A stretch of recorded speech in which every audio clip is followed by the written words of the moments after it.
So far, we've looked at instructions which work in a linear manner. Copy a number, add two together, and so on. The program would always produce the same result, and eventually it would just get to the end of memory and stop.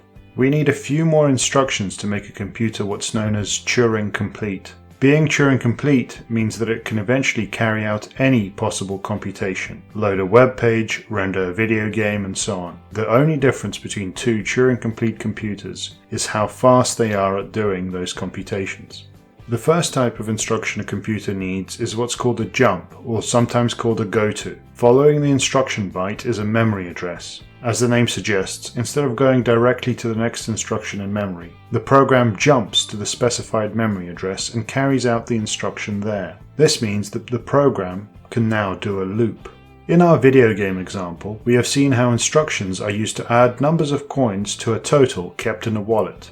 These instructions, and all the others required to update the game world, render the graphics, and so on, are followed by a jump instruction back to the start.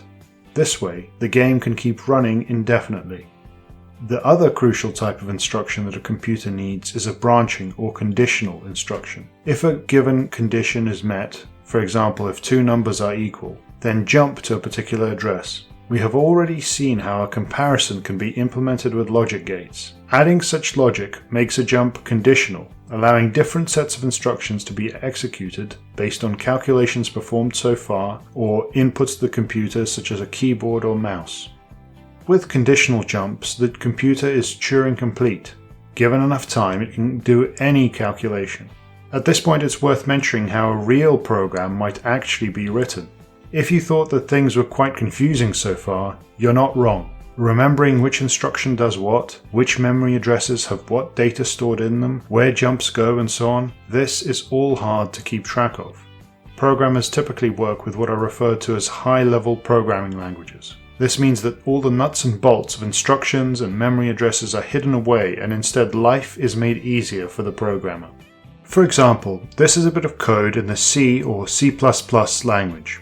This code is readable by humans. If A is greater than B, set Q to be A. Otherwise, when B is greater or equal to A, set Q to be B. In other words, the number Q will end up with whichever number is larger out of A or B. This is easy to understand for the programmer and anyone who tries to read it. A program called a compiler will take this code and arrange it into the correct set of instructions, sort out where the variables are stored in memory, where to jump, do we need to use 16-bit or 32-bit numbers, and so on. This is what's referred to as compiling the code. There are many aspects of programming languages which simplify the job of the programmer, but one of the most important is the idea of a function or method. In mathematics, the square root is a function which takes a number and returns another. Certainly there are implementations of the square root function in computer code, but there are also more arbitrary functions and methods, such as for fetching emails and so on. Say that a program needs to evaluate the square root of different numbers repeatedly. The instructions which comprise the square root function need only be stored in memory once. Whenever the function needs to be used or called, the computer will jump to the function's location in memory, carry out the instructions, and jump back with the result to the place in the program where it left off. Functions and methods can be compiled into libraries so that programmers across time and space can share useful code that they've written. If you've ever seen a DLL file on Windows, that's what that is. Once a function or method has been written efficiently, other programmers can use it without needing to spend much time on it. To summarize, computers have an instruction to jump to a memory address and carry out whatever instruction is there. This allows loops within programs.